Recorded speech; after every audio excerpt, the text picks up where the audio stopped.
আমি খালি দুইটা স্পট ঢাকা কলেজের সামনে আর এইখানে আর কোথাও আছে আমাদের আরো পার্টি আছে। আমরা হচ্ছে খিলগাঁও থেকে আমরা যাব পল্লবী, আমরা আরো কিছু কিছু জায়গায় আমরা ড্রপ করে করে ফ্রেন্ডদের যাচ্ছি, কিন্তু আমরা শুধু ঢাকা কলেজের ওইখানেই দেখছি বিজেপি আর ক্যামেরা, আর এই যে এখানে দেখলাম মানে চেকপোস্ট আর ক্যামেরা, আর কোথাও কোনো ক্যামেরাও নাই, তো কোনো সিকিউরিটিও নাই। এটা কি হচ্ছে পেট্রোল না না শ্যাম্পু। আচ্ছা ঠিক আছে।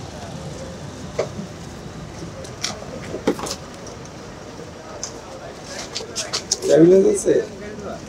হ্যাঁ এটা আর কাজ ঠিক আছে। যাবেন কোথায়? যাবো মিছিলে। কি নাম আপনার? আসেন কোথা থেকে? ও হোটেল ওয়েস্টার্ন স্টাফ নাম আছে।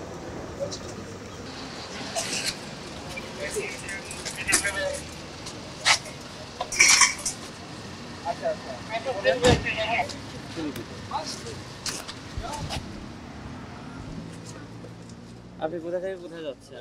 আমি কেরানীগঞ্জ যেতেছি, নিউ মার্কেট থেকে, গাউসিয়া মার্কেট থেকে। এত রাতে কেন? আমাদের হোলসেল তো, আমাদের দেরি করে বন্ধ হয়। দোকানপাট সব গোছগাছ করে, সব দোকান সাজায় গেছে, মালটাল প্যাকেট ট্যাকেট করে তারপর বাসায় যেতে হয়। সেক্ষেত্রে এই পর্যায়ে যে নিউ মার্কেট থেকে এই পর্যন্ত পেয়েছেন কোনো ধরনের নিরাপত্তাহীন অবস্থা? না, আমরা তো আজকে চেক পাইলাম, আর আগে তো পাইনি। না না না, এটি এই যে যাচ্ছেন কোনো ধরনের ভয় কাজ করতেছে কিনা? না, আমাদের তো এখন রমজান মাস, এখন তো আমাদের মনে করেন আমরা কাজের কারণে একটু দেরি করতে হইতেছে, নাইলে আমরা তো তাড়াতাড়ি করব। যে অভিযানটি চলছে এতে নিজেকে কতটুকু নিরাপদ মনে করছেন? আমরা আশাবাদী যে নিরাপদ মনে করতেছি যৌথবাসী বাহিনীর ইয়ের কারণে। গত কয়েকদিন তো বেশ কিছু ঘটনা ঘটেছে, তো সেটি তো দেখেছেন নিশ্চয়ই সামাজিক জি জি জি মাধ্যমে। জি জি। তো সেই ক্ষেত্রে এই অভিযানটি আসলে কতটুকু প্রয়োজনীয় ছিল বলে মনে করছেন? হ্যাঁ, প্রয়োজন আছে, আমি মনে করি।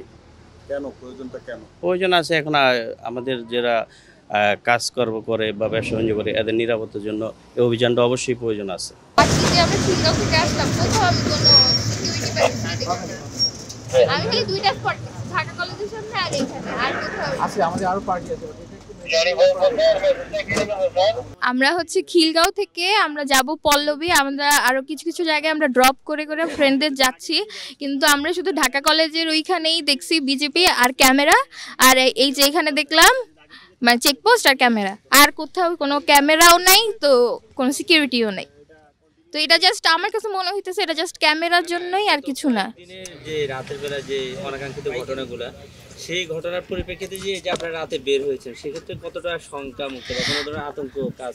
আচ্ছা, আমরা আসলে সংখ্যা মুক্ত না, আমরা না পারতে বের হইছি, আমাদের একদম ক্লোজেস্ট ফ্রেন্ডের বিয়ে ছিল বলে আমরা বের হইছি, এবং খুব রিস্ক নিয়ে বের হইছি।